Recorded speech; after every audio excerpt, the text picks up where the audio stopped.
Я приветствую вас, дорогие друзья, уважаемые гости и подписчики моего канала. Юрий Дудкин на связи прямо сейчас, известный военный эксперт, журналист, военный историк. Юрий, приветствую вас. Здравствуйте, Александр. Рад нашей встрече и благодарю заранее наших подписчиков. Пусть к нам присоединяются, так сказать, и слушают, о чем говорят умные люди. Ну, они, знаете, и пишут в комментариях много умного. Много, да. Разное, скажем так. За это, собственно, и ценю, и уважаю я аудиторию. Потому что даже, если честно, в своем телеграм-канале, да, я немножко так в комментариях увидел... Все же как прицепились к этой 10-й статье Конституции. Сегодня день Конституции, как говорится, праздник, праздник со слезами на глазах. Но люди умные. 10-я статья – это вот попса, да, когда издательство раздает бесплатно Конституцию в своих книжных магазинах с зачеркнутой 10-й статьей про русский язык. Да. Но люди зрят в корень. Они смотрят на Конституцию, находят статью, где конкретно запрещается в рамках военного положения, естественно, да, другие статьи исключать. А там статьи, ой, как интересные. Право на жизнь, право, собственно, что государство должно защищать жизнь. Никто не может сидеть в тюрьме без решения суда. То есть, такие основополагающие вещи. Но я вам скажу, Саша, еще одну вещь. Мне сегодня задали вопрос, причем несколько человек, один и тот же вопрос, живущие абсолютно в разных точках земного шара. Один вопрос был из Штатов, другой из России, и два вопроса было из Украины. А суть одна и та же. Скажите, Юрий, Конституция Украины на сегодняшний день на паузе или она умерла? Вот. Знаете, какой вопрос задают граждане? Но я вам скажу в контексте того, что вы сказали, да, где прописано в этой Конституции несчастной то или иное, что сегодня власть нарушает просто сплошь и рядом. Судьи, которые вот меня судят, да, на сегодняшний день, это еще до войны было. Меня же, как говорится, тоже притесняли за... мое вольнодумство еще начиная с 2020 года. И судьи там, Печерского суда, к примеру, да, или там Печерского, ладно, еще там какие-то есть более-менее вменяемые судьи. А вот Соломенского суда, да, мне задавали вопрос, даже не вопрос, а настоятельно требовали, чтобы я в суде говорил исключительно на украинском языке. Я, в принципе, еще раз говорю, я украинский язык знаю, понимаю, но есть, говорю, термины какие-то юридические, которые могут поставить меня в затруднительное положение. А если судья требует ответа «да» или «нет», то я его не могу дать, потому что я этих терминов на украинском языке могу не понять, не понимаю, поскольку я этнически русский человек. А мне в ответ шло такое: вы громадянин Украины. Ну и что? У нас разве Украина не многонациональное государство? И вот, кстати, я обращаю действительно внимание всех, кто нас смотрит, на 10-ю статью Конституции. Она не отменена. Ее никто не может запретить или, скажем, самодурством своим отменить каким-то указиком. Вот. Эта статья действует по сегодняшний день, и я просил бы всех, кто ущемляется на территории Украины нашей властью, в праве на каком языке говорить, какую музыку слушать и так далее и тому подобное, обращайте власти к этой статье, 10-й статье. Ее никто, еще раз говорю, не отменял. Ее может отменить только Верховная Рада Украины, и то конституционным большинством. Поэтому нашим согражданам, находящимся сегодня на Украине, я рекомендую просто, обращайте внимание на это. Не забывайте читать законы украинские, которые на сегодня действуют и были приняты еще 34 года назад. Это очень важно. Смотрите, это, конечно, очень важно, но мы понимаем, читать, не читать законы, там, тот уровень там, правового беспредела, он, конечно, высок внутри Украины. Ну и за рубежом тоже, скажем так, к украинцам относятся теперь уже по-разному. Но давайте все-таки начнем наш сегодняшний разговор с дел насущных, военных, прикрытых под лекалами. Ну вот сегодня Дуда приехал в Киев, торжественное выступление Зеленского, говорит, Украина превыше всего, понад усе, там... И вот в таком духе это все, скажем так, обозначается. Это День Конституции, которая на паузе. Но это все ширма, прикрытие сложнейшей ситуации на передовой.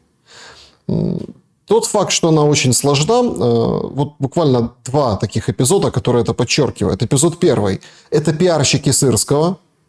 Мне интересно, все-таки вы как человек военный, как прокомментируете эту историю? Ну, тем более, что и медиаэксперты военные. То есть, конкретно видно, что прислали Сырскому пиарщиков, они его красиво фотографируют, снимают, как он проходки делает по типа около Сумской области, по тому направлению, под пафосную крутую музыку. А второй момент – это даже вот эти условно, честные, хоть со скоростью не очень, паблики наблюдателей, там, Deep State карты, которые принято считать, более-менее верифицированными, они говорят, что они вот буквально вчера говорили, что очень скоро карта изменится достаточно серьезно, поэтому там на грани краха фронта.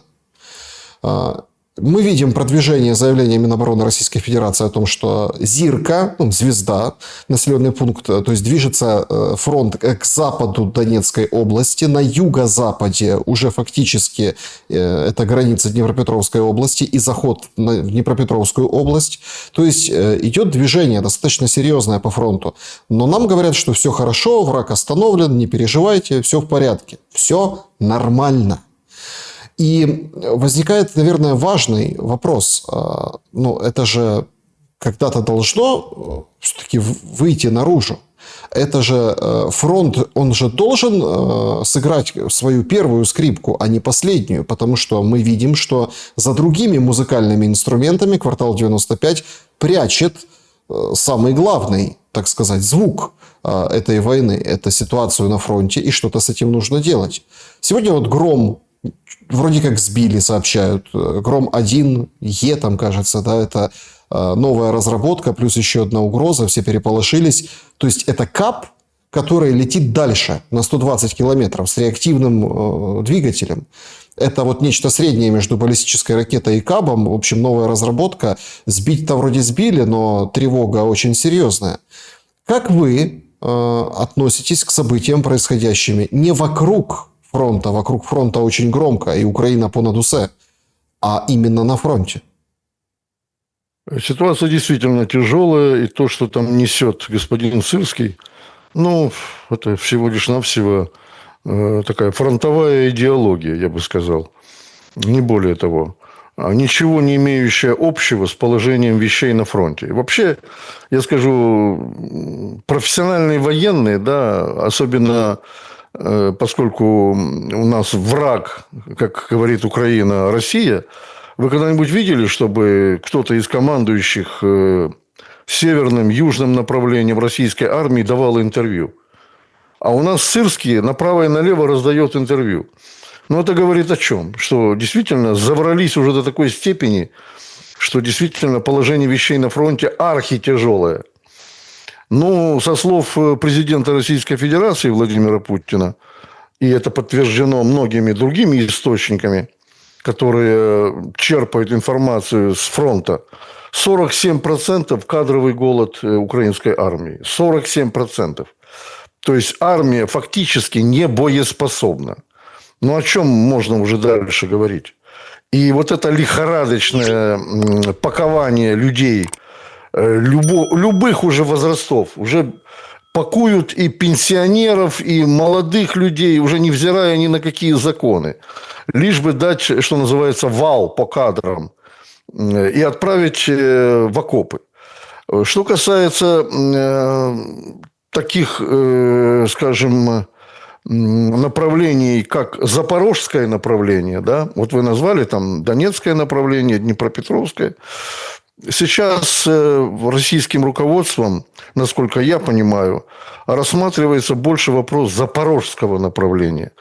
То есть, туда стягиваются очень серьезные силы. Это отмечает, кстати, и Американский институт изучения войны, так называемый, которым руководит госпожа Виктория Нуланд. Значит, они отмечают, что действительно в самое, так сказать, ближайшее время на запорожском направлении будут серьезные изменения по фронту. Причем стягивают технику не тяжелую, а современную технику и, как они отмечают, беспилотную технику, колесную беспилотную технику. Это тоже новая разработка ОПК, оборонно-промышленного комплекса Российской Федерации, которая очень хорошо себя показала при испытаниях. То есть в полевых условиях, где нельзя, скажем, подвести боезапас, где невозможно эвакуировать своевременно раненых, ну и так далее и тому подобное, эта техника имеет очень широкое применение. И Россия в этом плане на сегодняшний день имеет очень серьезные подвижки в плане совершенствования таких систем. Вот. Что касается тех направлений, на которых вы указали, да, действительно, и Сумское, и Днепропетровское направление также остается довольно опасным для Украины. Я обращаю внимание на то, что здесь еще и продолжающиеся вылазки разведывательных диверсионных абсолютно бесполезные. Вот меня вот это убивает. Вылазки разведывательных диверсионных групп на Курском направлении. Там тоже довольно-таки неспокойно. И все вот эти попытки проникнуть опять на территорию России, ну, однозначно ведут к гибели украинских солдат. То есть, я смотрю, что здесь какая-то, я не знаю, манечка такая тоже у них, да, вот лишь бы проникнуть на территорию России, закрепиться там как на каком-то пятачке. И опять же на всех столбах трубить, что мы вот вошли в Россию и ей скоро конец. Ну, такого не будет, потому как уже время вышло, ребята. Вам бы еще, как говорится, достроить те укрепрайоны, которые вы пытаетесь достроить, опять же, на Сумщине, в Днепропетровске. В Запорожье вообще ни черта не делается. Хотя губернатор Запорожской области, украинский, он не губернатор, а там главы администраций, военно-гражданских администраций. У нас нет губерний, это в России губернаторы. Они, вот эти вот главы администраций, я не понимаю, чем они занимаются там в Украине. Вот. Опять же, пиар-акция сумасшедшая. Просто. Что мы врага не пустим. Вот читаешь некоторые сообщения в тех смыслах, о которых я говорю. Но мне кажется, что люди вообще теряют реальность. Либо так хотят выслужиться перед Зеленским, чтобы, не дай бог, не потерять свой пост. А главы администрации на Украине, они назначаются, они не избираются. Это в России губернаторы избираются. Об этом, кстати, тоже Путин сказал, говоря о нелегитимности власти, о вертикали власти, которая существует на сегодняшний день в Украине. Поэтому положение серьезное. И я бы, еще раз говорю, подумал бы над теми условиями, которые выдвигает Россия Украине, чтобы пересмотреть свое воззрение на положение вещей, а не слушать еврочиновников и специалистов, так называемых, в НАТО. Потому как Украина с каждым днем не только теряет свои территории, а что самое главное, она теряет своих людей, своих граждан. А это не бездонный колодец.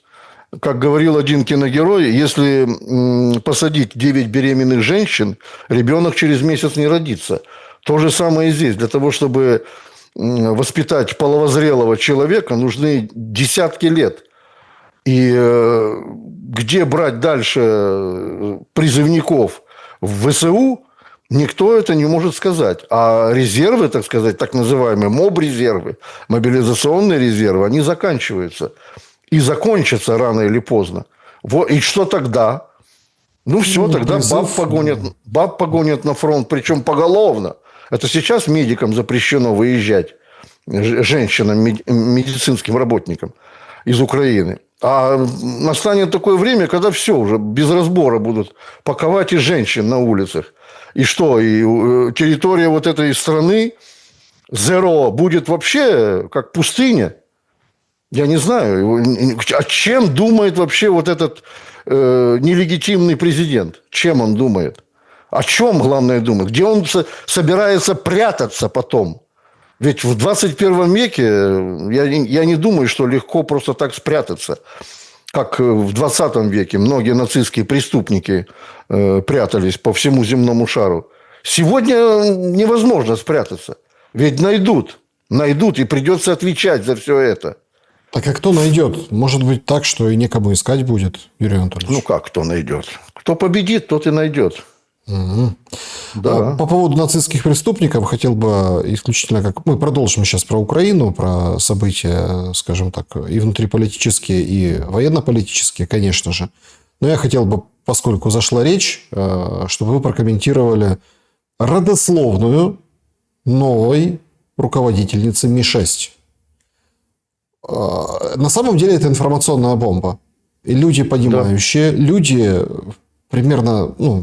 Митровелли вы имеете в виду, да? Да. Добровольского, да, который дед Митровелли. И люди, которые, еще просто, давайте так, не забыли историю. Понятно, что это сейчас как-то звучит экзотически, в новинку тем людям, которые уже плюнули, растерли и не понимают, что такое Великая Отечественная война, что такое Вторая мировая война, какие силы и каким силам противостоял Советский Союз, коалиция. То есть идеологически это уже, это как бы становится наоборот. То есть это вроде как модно. Какая-нибудь прикольная руна или какие-нибудь там знаки, да, какие-нибудь орлы, кресты, это вот, да. Это вроде как в моду входит, как знаки, символы, это весело. Там компьютерные стрелялки очень веселые, когда ты бежишь с автоматом компьютерным и немцев стреляешь, например, да. Был такой период, такая мода. Или там игра в танки, например, классно. Но люди, которые понимают историю, они видят в этом нечто большее, нежели просто такая полужелтая история, такой очень скрытный мадам, которая возглавляет службу Ми-6. Понятно. Вот сейчас, по-моему, уже пелена эта спала, и это уже никакая не конспирология. От службы, от которой зависит продолжение и характер войны в Украине. Ведь это же показательно. Получается, что когда Россия, когда там российские мыслители или там люди публичные, или политики, включая там, понятное дело, и Путина как вершину этой их системы российской, говорит, что нацизм не просто там не побежден, а поднимает голову, но нам как бы подсовывают вот эти верифицированные данные. Добровольский, украинец, дезертировавший из Красной Армии, агент 30, это для нацистов, мясник, это для советских служб. Его искали до 1969 года, и за голову его давали приличные деньги в размере 200 тысяч фунтов стерлингов. Это большие деньги на тот момент. Что это меняет и привносит в формат будущего продолжения войны в Украине? Вы правильно затронули этот вопрос, потому как я уже в первом, ответе начал на него частично отвечать. Действительно, ситуация очень интересная. Интересная с точки зрения историографии. Ведь после Второй мировой войны, да, когда нацистские преступники, многие, их тысячи, которые служили... в вермахте это такое дело. Солдаты вермахта... Можно еще, многие из них в судах, это не только в Нюрнберге. Суды были по всей Европе в тот период времени. И нацистских преступников, в том числе и офицеров вермахта, судили во многих странах мира. И многим из них давали оправдательные приговоры. Но когда Нюрнберг вынес приговор высшего ранга нацистским преступникам и назвал СС преступной организацией, вот здесь, интересно, многие зашевелились. А почему, западные журналисты, да, и в Соединенных Штатах, и в Европе в определенный период времени не развивали эту тему вообще? Во всяком случае, до крушения Советского Союза, до развала Советского Союза. И не развивали потому, что Конрад Аденауэр, президент Германии, он же тоже был офицером вермахта. Гельмут Шмидт, канцлер Германии, также был офицером вермахта. Вот. Но те, кто служили в СС, их просто-таки скрывали. О них вообще не шло никаких разговоров. Тем более тех, кто служили в каких-то недобитков в вспомогательной полиции, ну и так далее и тому подобное. Кстати, это больше всего касалось, конечно, и УПА, и таких батальонов, как Нахтигаль, Роланд украинских и так далее, которые были сформированы под эгидой Абвера и СС. Вот о них просто-таки не вспоминали. Вы посмотрите, что делается сейчас. Все журналисты западные, да, я не знаю, с чем это связано, как в классике говорил, души прекрасные порывы ли, либо, может быть, еще, они сегодня просто-таки делают разоблачение за разоблачением. То есть пытаются любого чиновника, покопавшись в его биографии, найти нацистское прошлое. И это, в принципе, правильно. Это правильно. В том числе это касается и вот этой особы, которую вы назвали, вот, с ее, так сказать, дедушкой. Ну, тут многие западники говорят, что дети за отцов, за дедов не отвечают, ну, и так далее, и тому подобное. Ну, все это так, конечно. Но в зависимости от того, да, как этот чиновник ведет себя в отношении, скажем, каких задач он выполняет в настоящий современный период времени, это очень серьезный вопрос, очень серьезный. Возьмите, к примеру, Канаду, да, где наибольшее количество после войны было укрыто нацистских преступников, и в том числе с украинской стороны. Ведь там в открытую, я подчеркиваю, как меняется время, да, и как люди уже к этому привыкли. Абсолютно привыкли как к восходу солнца, заходу солнца, плохой погоде. В парламенте чествовали нацистского преступника украинского. Все помнят этот прекрасный момент под эгидой и премьер-министра Канады Трюдо, и весь парламент аплодировал этому негодяю 90-летнему, ну и так далее и тому подобное. И при этом даже присутствовал украинский президент Зеленский. Вот. Ну, простите, это уже в какие рамки лезет. Вот. Хотя Российская Федерация неоднократно по нему делала запрос о выдаче его России и предании его суду. Однако Канада постоянно отказывала в этом. А преступления, которые он совершал, они действительно таковы, что волосы встают дыбом, что он вытворял в годы Второй мировой войны. Причем не над кем-нибудь, а над своими же соотечественниками. Поэтому я даже не знаю. Наверное, вот то, что сегодня делает Россия, да, на Украине, проводя специальную военную операцию, это ведь еще больше подстегивает Россию к выполнению тех обещаний, которые давал президент Путин. Полностью нивелировать, уничтожить неонацизм и демилитаризировать украинскую армию. Как это было, опять же, после окончания Второй мировой войны, когда Германии запретили иметь армию. Но как это было и после Первой мировой войны, Рейхсвер, переименованный затем в Вермахт, был, опять же, реорганизован. Германия, опять же, начала строительство тяжелых кораблей на флоте, подводных лодок, что тоже было запрещено Версальским договором. А после Второй мировой войны действительно Германия могла иметь только определенное количество войск.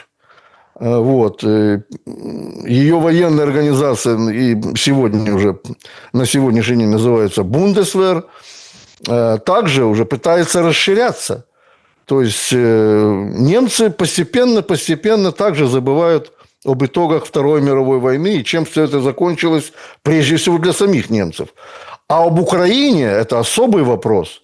Я поражаюсь просто, как наши соотечественники, которые, естественно, не переживали в данный момент все ужасы войны, как они, в каждой семье были либо убиты их члены семьи в годы войны, либо тяжело ранены, либо угнаны в Германию на принудительные работы, либо сидели в концлагерях. И как украинцы об этом забыли. И смотрят на вот эти руны, о которых вы упомянули, абсолютно спокойно. То есть такое впечатление, что в семье об этом речи никогда не велось. В школах, наоборот, это преподают как какую-то привилегию Украины использовать эти руны нацистские. Это куда уже дальше идет?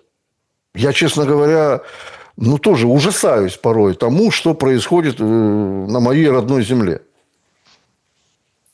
Юрий Анатольевич, но все-таки, если провести линию к Ми-6 и тому, что будет дальше, мы понимаем, несмотря на всю картинку, мы с этого начинали, ситуация достаточно тяжелая.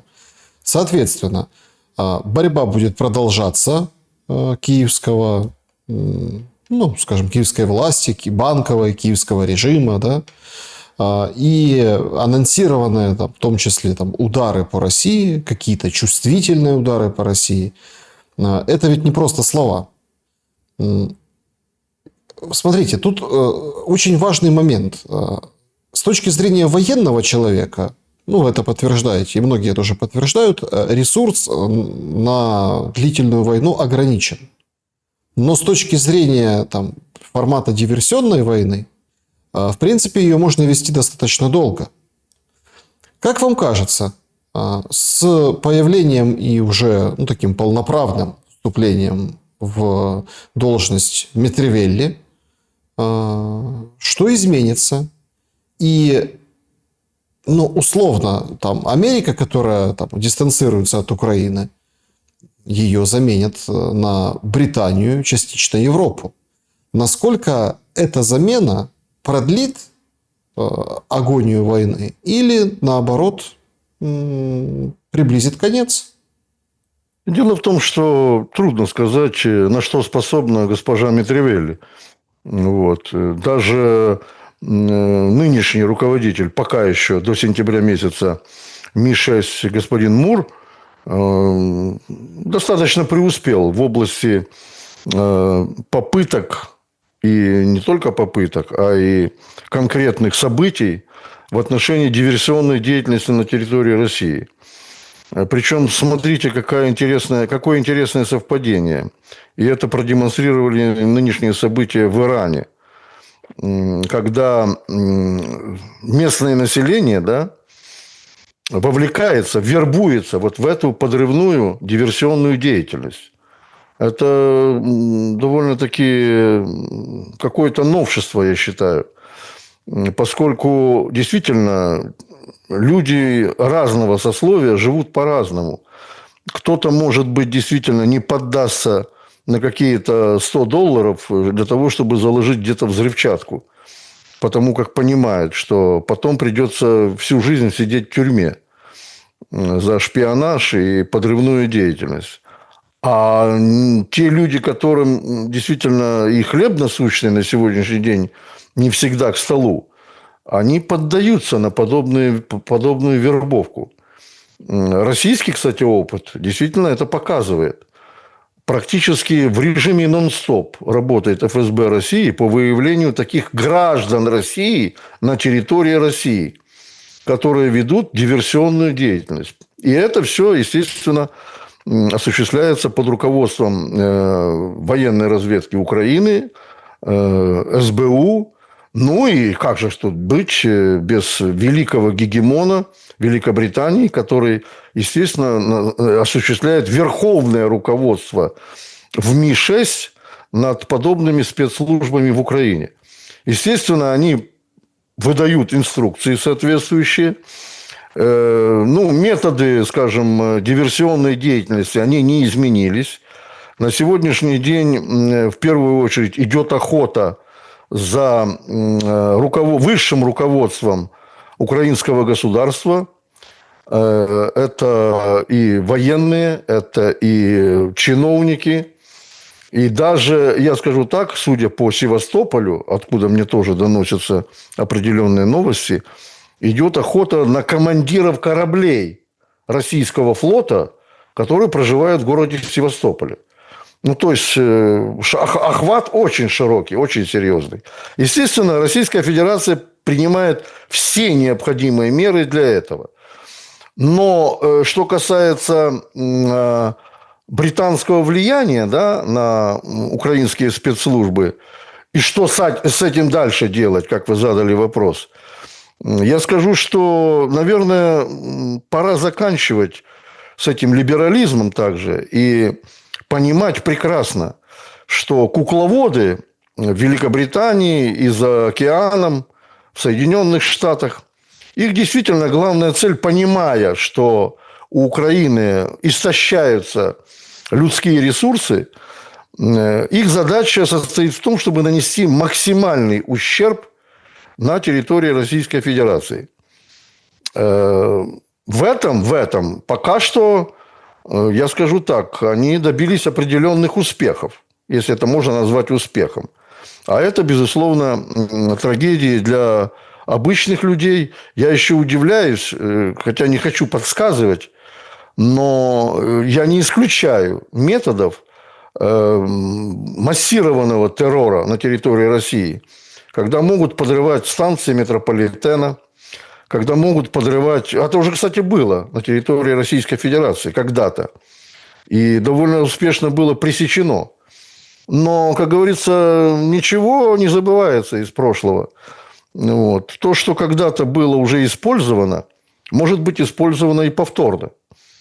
А для Украины, лично для Украины, но это влечет самыми тяжелыми последствиями, потому что Российская Федерация отвечает пока что конвенциальным оружием, а какое оно у него есть, имеется, это ощущают украинские граждане, мирные граждане, которые, понимая, что диверсии на территории Российской Федерации всегда будут иметь ответку.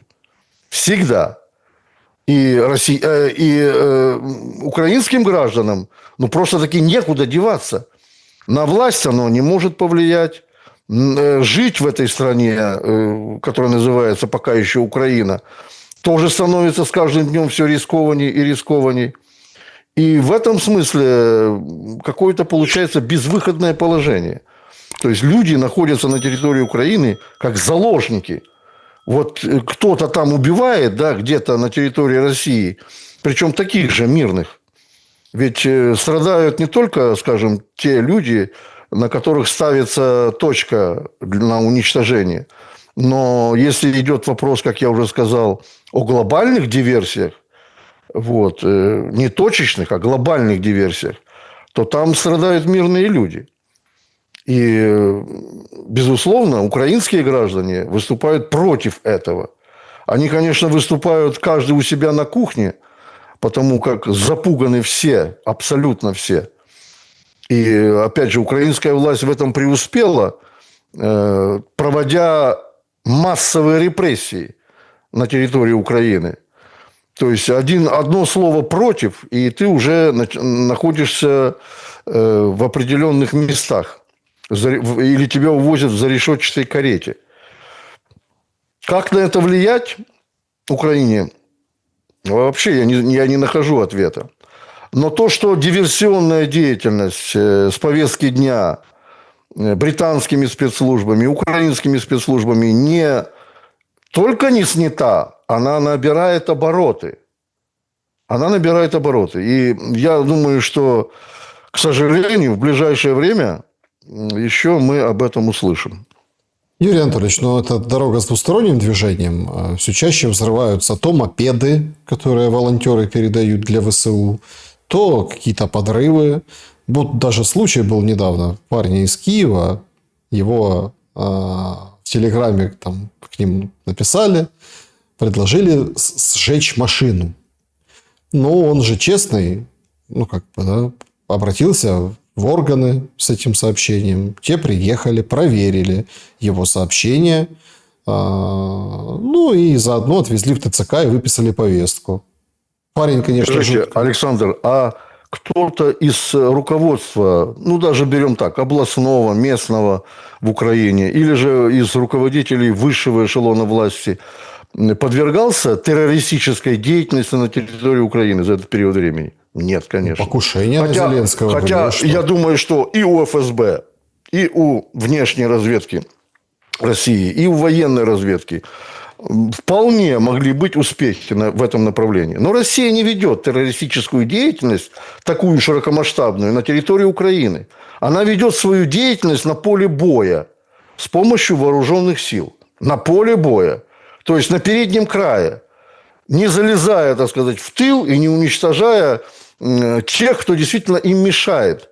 А там многие мешают вести специальную военную операцию. Но нет такой цели, понимая, что с уничтожением тех или иных лиц на территории Украины, должностных лиц, военных, это может повлечь за собой определенные последствия в гибели мирных граждан.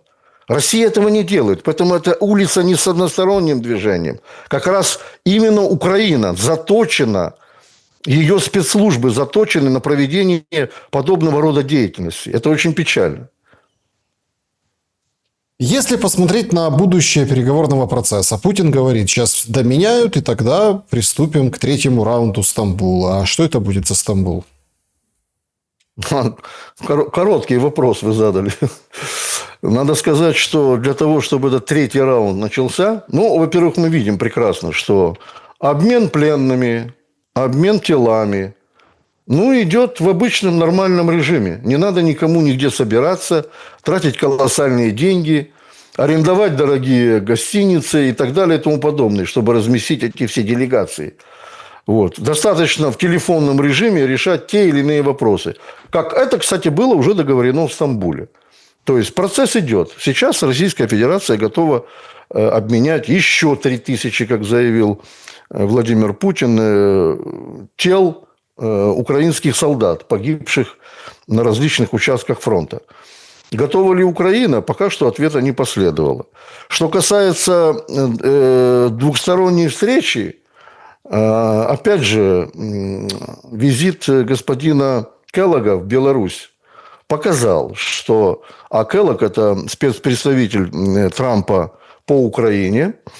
Пытались прощупать через Беларусь подходы к Кремлю. С тем, чтобы действительно вот эту идею фикс, которая существует на Западе, о временном перемирии, там, на месяц или немножко больше, осуществить, значит, притворить ее в жизнь. Но в Кремле действительно уже, ну, как говорится, наелись. Прекрасно понимает и президент Российской Федерации, и военные, которые выдают определенные рекомендации Верховному главнокомандующему, что при успехе на фронте российской армии, ну, нет смысла устраивать какие-то перемирия. Нет, абсолютно. Сейчас, в данный момент, абсолютный успех на фронте российской армии, полное господство в небе Украины, российской авиации и беспилотной авиации в том числе. И очень серьезные испытания испытывает Украина, когда Россия наносит удары, точечные удары по военным и военно-промышленным объектам на территории Украины своей ракетной техникой. Там действительно в этом плане доведено все до совершенства. Какой смысл России на сегодняшний день заключать подобное перемирие? Смысл ли для Украины? Да, конечно. И на этом настаивают в НАТО, в Евросоюзе, для того, чтобы склонить Россию, и это пытался сделать Келлог, повлиять на господина Лукашенко, говорили они, по-моему, там что-то около 4 часов, чтобы все-таки... 6,5. 6, да, даже 6, простите, ошибся. 6,5 часов. И это ни к чему не привело. Потому как Александр Григорьевич прекрасно понимает, что такое перемирие. Он был участником Минского процесса. Он предоставлял площадку свою для встреч, регулярных встреч в Минском формате. Вот. И это привело лишь к одному, что те, кто подписывают на Западе, подписывают, еще раз говорю, документы, с абсолютной легкостью, абсолютной безответственностью их нарушают. А потом уже, когда дело дошло до определенных последствий, заявляют, Так мы не собирались эти Минские соглашения выполнять. Это в Европе. Это даже не на Украине. Ну, то, что на Украине там и Яценюк, и Порошенко всячески говорили об этом, что мы не будем их выполнять, эти Минские соглашения. Хотя там все было прописано до буквы. Как сохранить в первую очередь людей и как сохранить территорию Украины в тех границах, которые она была на тот момент. Без Крыма, правда. Вот. На определенных условиях. Все было подписано, все было согласовано. Ни черта не вышло. Украина отказалась выполнять под диктовку Запада эти Минские соглашения. А теперь, видите ли, они хотят перемирия. Для чего это перемирие? Непонятно абсолютно. Вернее, оно понятно для чего. Накачать Украину оружием. Вот, забросить в Украину все большее количество наемников. Вот, потому как свои силы уже доморощенные, людские ресурсы заканчиваются. А затем уже опять через тот же месяц после окончания перемирия, а то и раньше, вот, где-то начинать какие-то военные действия. Вот весь смысл этого.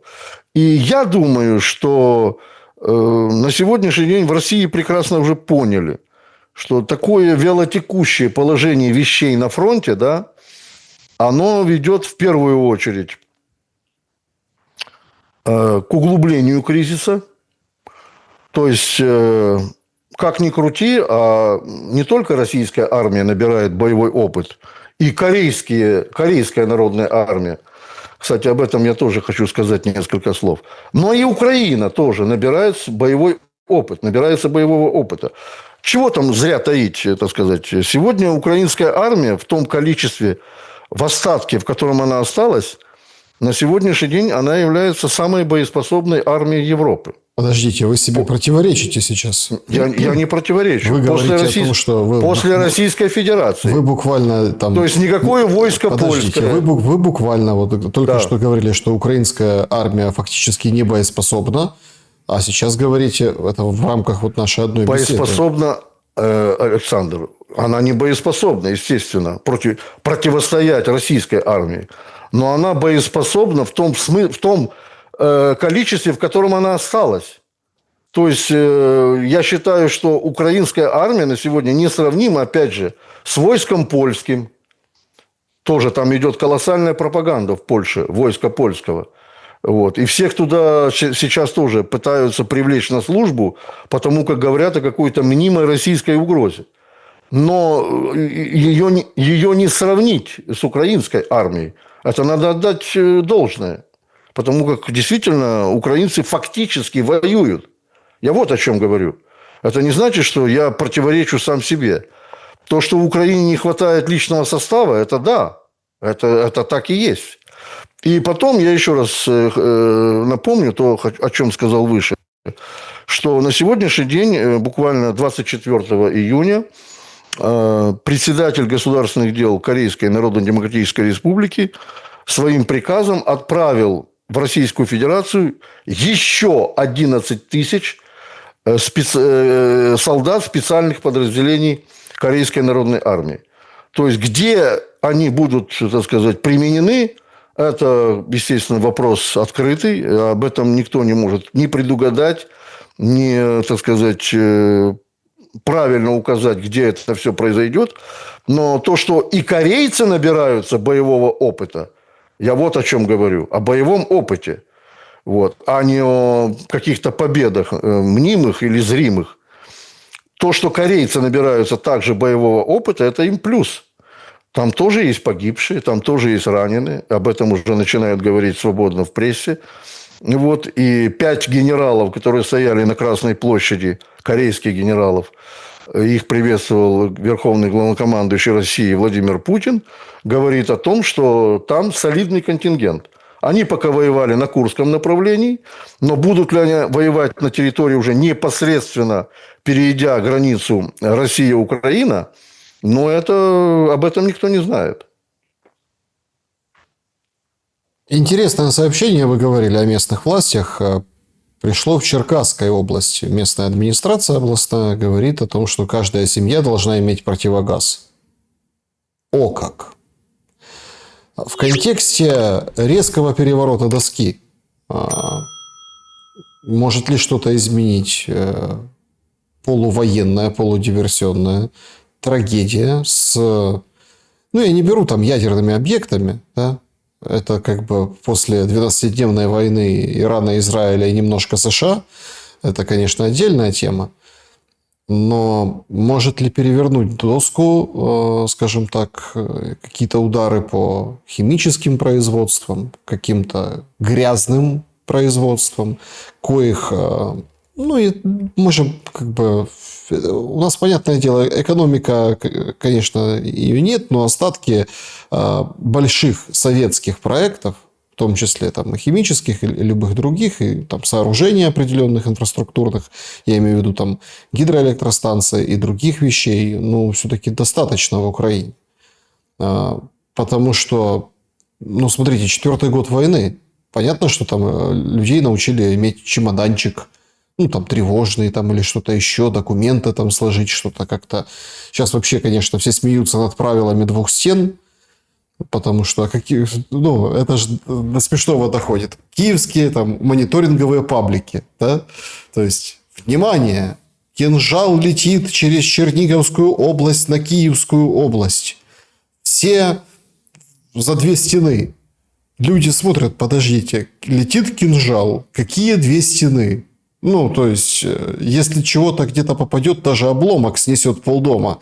А ты не будешь за этими 2 стенами в безопасности. То есть, абсолютно другая война начинается. Ждать ли обстрелов такого рода, более тяжелых? Ну, конечно. Я вот хотел бы действительно подробно остановиться на этой теме, потому как она мне очень интересна. И я очень давно к ней обращал свой взор, свое внимание. Ну, вот смотрите, в 90-е годы, да, когда президентом Украины стал Кучма, мне, как военному человеку, служившему в то время в вооруженных силах Украины, абсолютно становилось понятно, что высшее руководство государства угробило, в самом прямом смысле этого слова, не финансируя. А если какая-то отрасль, род войск, вид войск не финансируется, он умирает. Постепенно люди увольняются. Ведь в любом деле главное – это люди. Оружие само по себе не стреляет. Если есть квалифицированные специалисты, любое оружие будет эффективно использовано. Но в тот период времени были массовые увольнения военнослужащих по собственному желанию. Почему? Флот угробили, просто его со временем он исчез. Вот. И не было смысла содержать, скажем, когда нет строительства современных кораблей на судоверфях Украины, которые были, ну, еще, так сказать, в нормальном состоянии, пусть на 60% тоже умершие, но Николаевский завод существовал. Мало того, еще поддерживал на плаву крейсер «Украина», бывший «Варяг», который начинала еще строить Россия в Николаеве. Советский Союз, вернее. Не Россия, а Советский Союз. Флот угробили. Раз. Второе. Авиацию еще с начала 90-х, стратегическую авиацию, уничтожили. Это два. Средства и род войск, как противодействие бактериологическому и химическому оружию, уничтожили. То есть, его тоже не стало существовать там в разные периоды времени, в зависимости от смены высшего руководства украинской власти. ПВО – то же самое. Никаких новых разработок, кроме БУК-М1, которые печально известны сбитием малазийского Боинга, стали известны, что у нас, оказывается, советские ракеты еще на вооружении, вот, которые сейчас уже абсолютно иссякли. У Украины нет таких ракет БУК-М1. Они еще до последнего момента были, так сказать, на фронте. До определенного периода времени. Они уничтожены на сегодняшний день. То есть, единой системы противовоздушной обороны, такой, как Израиль когда-то трубил железный купол, оказался железный дуршлаг, на сегодняшний день в Украине даже этого нет. Этого дуршлака даже нет. Вот. Сейчас пытаются закупить через Трампа патриоты вот эти, которые также довольно устаревшие, но, тем не менее, эффективный вид противовоздушной обороны. И противоракетной, кстати, обороны. Кинжалы патриоты не сбивают. Это что касается тех кинжалов, о которых вы упомянули. Действительно, против них в настоящий момент Украина бессильна против кинжалов. Это гиперзвуковое оружие авиационного базирования. Ну, так Кличко же показывал нам. Да, Помните? да. Показывал, говорит, смотрите, сбитый кинжал. Показывал, да. Я тоже могу что-то показывать, но это вызовет, так сказать, в определенных кругах смех, не более того. Теперь смотрите еще очень важная вещь. Война идет не 4 года, не 4-й год, Александр, а она идет уже 11-й год.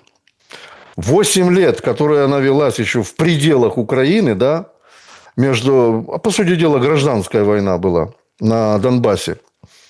Украина и не помышляла, ни Порошенко, ни Турчинов. Ребята, а где наша гражданская оборона? Ну, хорошо, мы победим Донбасс. Мы 8 марта 2022 года туда зайдем, всех поубиваем, и воцарится мир. Нам не нужна эта гражданская оборона. То есть, они об этом даже не думали. Они вот так считали, как я вот сейчас сказал.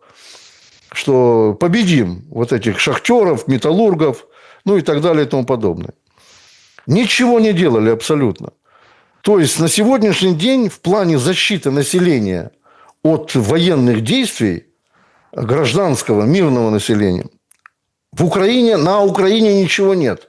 Не существует, опять же, таких, как, например, даже в Израиле или там в Иране в том же, бомбоубежищ, которые находятся не просто в каком-то гнилом состоянии, полузатопленном, где, извините, экскременты по всем помещениям, как это в Киеве, например, я знаю. Нет таких бомбоубежищ на сегодняшний день. Люди скрываются от ракетных обстрелов, от бомбежек.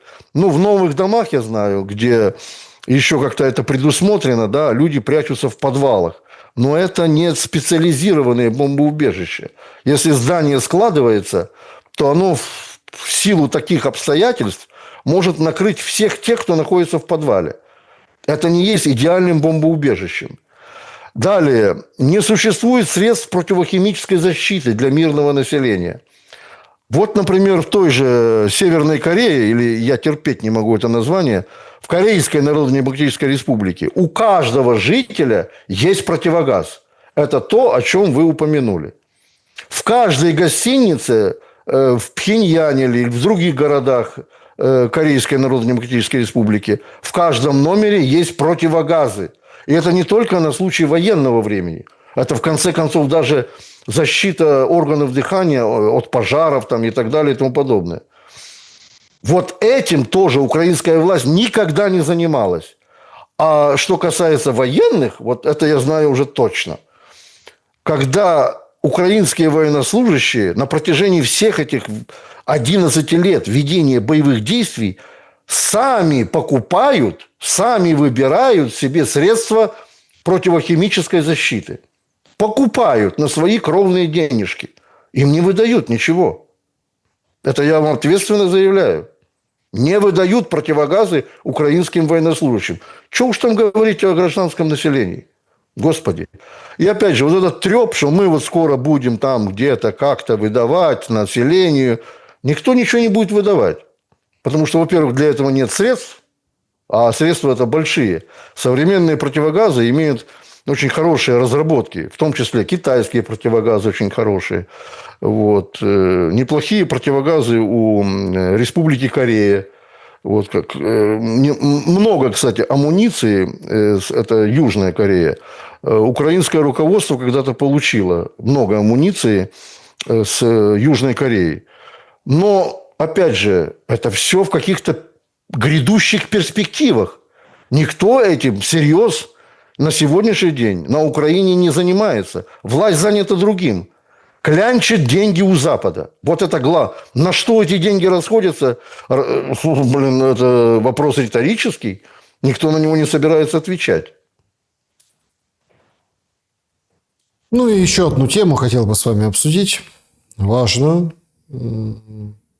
Все дальше уходит вопрос идеологического разделения разделение по языку. Мы это с того начинали, когда говорили о Дне Конституции.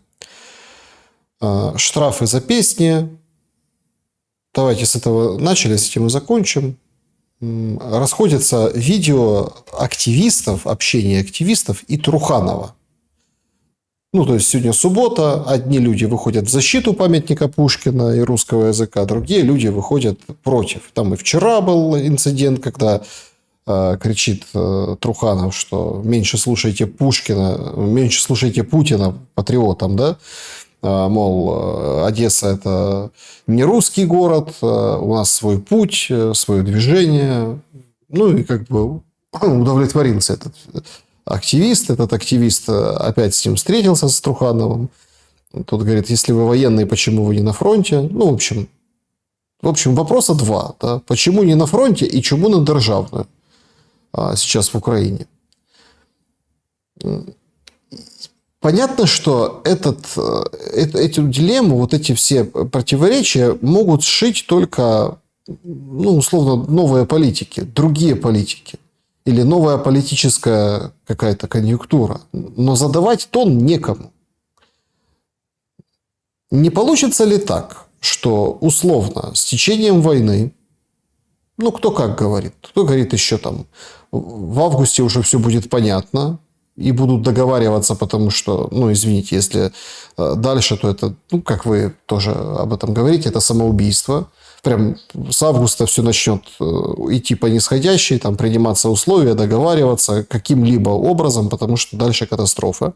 Другие, наоборот, говорят, смотрите, вот он зарплату военным Зеленский поднял, пообещал, да, до 28 года. 26, 27, 28. Это означает, что Зеленский, во-первых, никуда не собирается. Менять парадигму он не собирается. Так вот, что останется от русскоязычных, что останется от тыла, где все больше и больше военных или там разборок ветеранов и так далее. Да? Ну вот насколько вот долго может быть затяжно это, ну, и необратимыми последствиями обрасти вот эта вся история, которая развивается сегодня на наших глазах.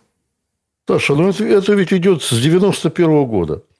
Вот я с 91 года, как перевелся из Тихоокеанского флота в Вооруженные силы Украины, ну, тогда еще был Советский Союз, я в рамках единой системы военной служил и перевелся в Киев. Затем случились те события, о которых мы сегодня, многие из которых граждан Украины сегодня сожалеют.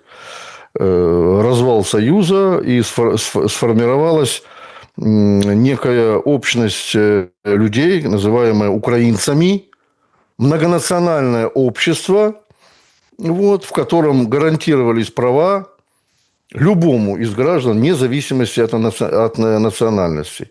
Право избираться, право выбирать, право на язык, право на обучение на родном языке.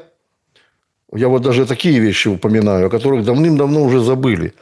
Право вероисповедания того, которое желает гражданин Украины, любой конфессии, и много других прав. Вот в чем дело.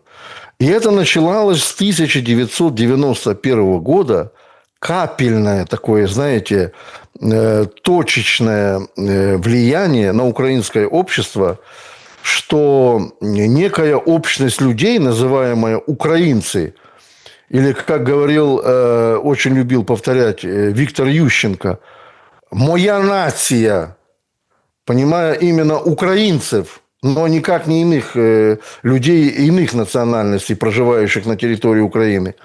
Так вот, эта «моя нация» привела к тому, о чем вы и сказали, что постепенно выдавливались все понятия о многоязычности, о многополярности в общественном сознании людей, а все приводилось в один единый знаменатель – национальной идеи. Национальная идея, естественно, я сейчас не буду читать лекцию на эту тему. Вот. Это зарождалось еще с начала 20-х годов прошлого столетия, когда еще как таковой Украины-то не было. Вот. Вся территория была в тот период времени, в начале 20 века, называлась просто Российская империя. Малороссия и Новороссия. Но я об этом сейчас говорить не буду. Когда Украина получила эту независимость в подарок, она ее не завоевывала. В 1991 году она получила ее в подарок со всеми территориями, которые при Советском Союзе ей, ну, что говорится, полагались и подарены были. Украина ни за что за эти территории не воевала. Я не беру, значит, в этой связи Великую Отечественную войну, потому что там было другое абсолютно. Там была агрессия германского фашизма. И украинцы действительно воевали не только за свою землю, они воевали за освобождение оккупированных территорий любой республики, которая была оккупирована немецким фашизмом. Ну, и Европы, конечно. И Европы, естественно, да, как армия-освободитель. Кстати, на эту тему буквально позавчера высказался господин Трамп в очередной раз. И я говорю о том, что это не ошибки отдельных руководителей, в том числе американских, или же оговорки. Это выстроенная четкая идеология дискредитации исторической правды. То есть он сказал, Трамп, что во Второй мировой войне победили Соединенные Штаты, армия США, а Советский Союз помогал в этом американской армии. Напомню нашим зрителям, кто еще, может, не знает или забыл, что Соединенные Штаты вступили во Вторую мировую войну 6 июня 1944 года высадкой своего десанта в Нормандии во Франции. Операция называлась «Оверлорд». Вот с этого момента идет участие Соединенных Штатов во Второй мировой войне. До этого часть территории Восточной Европы уже были освобождены. Весь Советский Союз Красной Армией был освобожден. И Сталин неоднократно ставил вопросы на таких встречах, трехсторонних встречах: Великобритания, Соединенные Штаты и Советский Союз. Как можно скорее, чтобы Запад открывал второй фронт.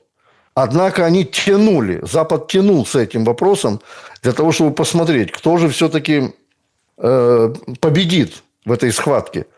Вот. Как говорил Черчилль, если будут побеждать Советы, мы будем помогать Германии. Если будет побеждать Германия, мы будем помогать Советам.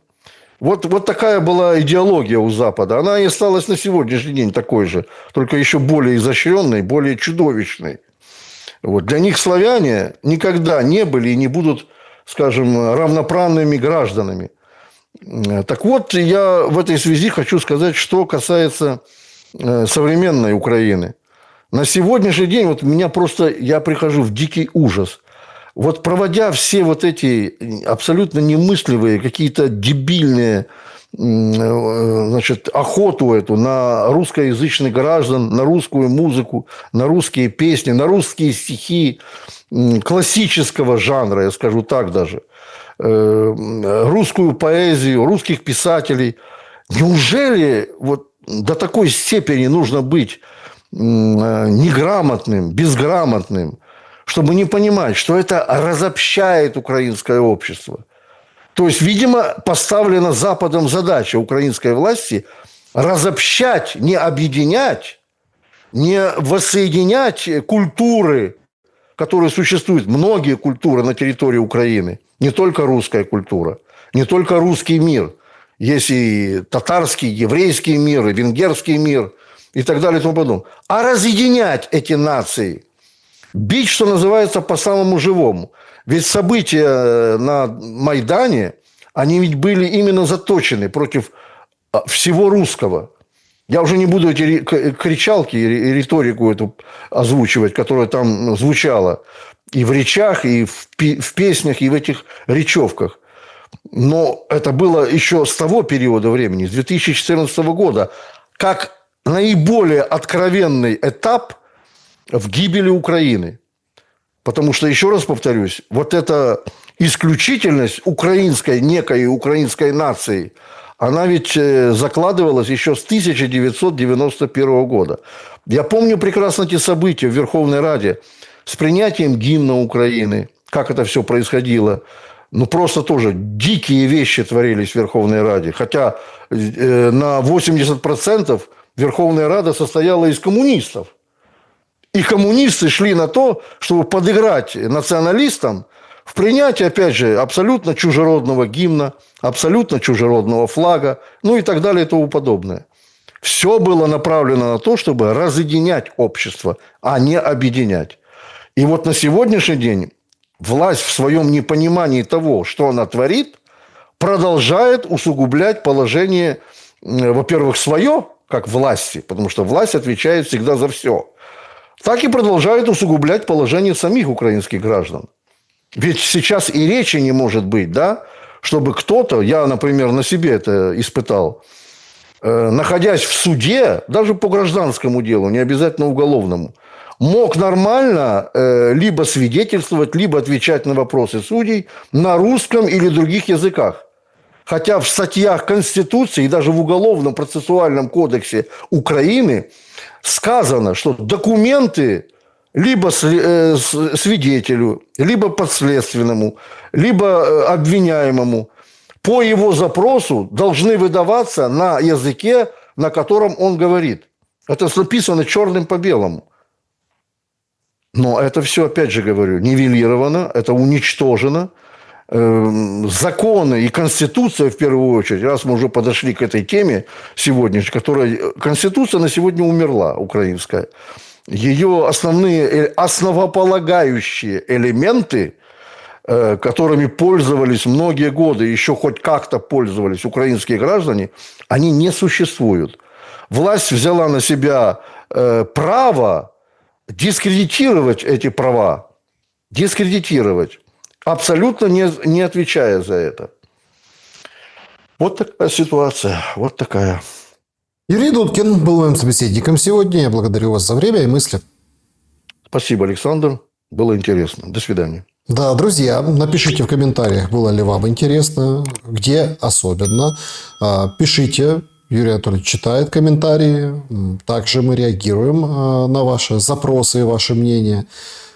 И до новых встреч. Добра и света, несмотря ни на что.